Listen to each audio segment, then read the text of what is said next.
For more on the insurgency in Mozambique, I'm joined in the studio by Zenaida Machado, a Mozambique and Angola senior researcher in the Africa Division at Human Rights Watch. Zenaida, welcome to Africa 54. Thank you so much. Well, first of all, you're a native of Mozambique. You're also working with the Human Rights Watch. First of all, let's find out and tell us what really hinders the Mozambique government from defeating the insurgents. There are many things. One is their inability to cover the entire region. It's very clear that after the intervention of the Rwanda and SADC troops in northern Mozambique, this group has not been defeated. What they did was to change strategy. Instead of holding on to regions, they have now divided themselves into small cells that are going around areas that are not protected by security forces and causing more or less the same chaos that they were doing before. The second element is that the whole counterterrorism operations have been very much focused on fighting, and they seem to have relegated the side of humanitarian help. And because of that, it's still very easy for this group to continue to recruit, especially among young people that have nowhere else to go as they flee this conflict. Do we know where these terrorist groups get their funding and where they train? That's an information that we as Human Rights Watch don't have. But what we know is how they recruit. They're still recruiting among the Mozambicans. In fact, majority of the members of the group are Mozambicans and youth.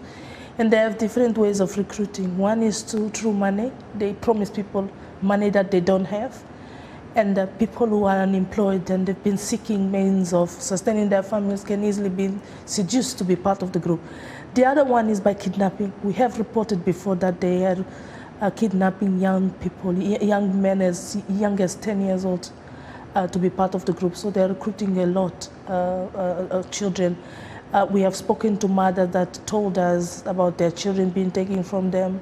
And we have reports and evidence that those children were later transformed into child soldiers that are fighting against the government forces. Mm-hmm. And now you talked about in your report about the visit of the UN High Representative Josep Borrell.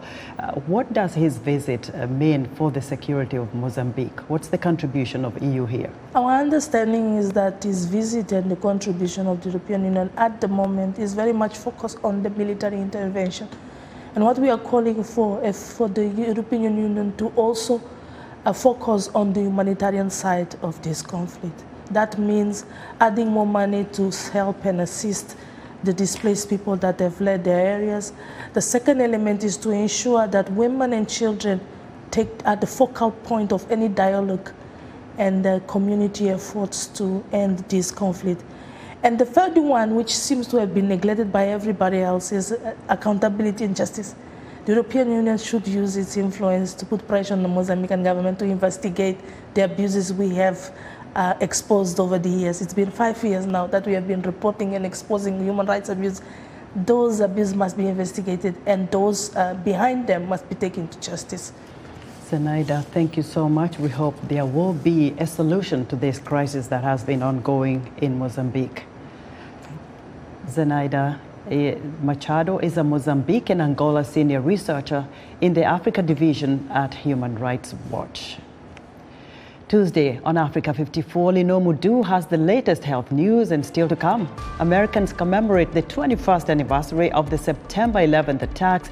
But first, Heidi Adams tells us what's coming up on Wednesday's Straight Talk Africa.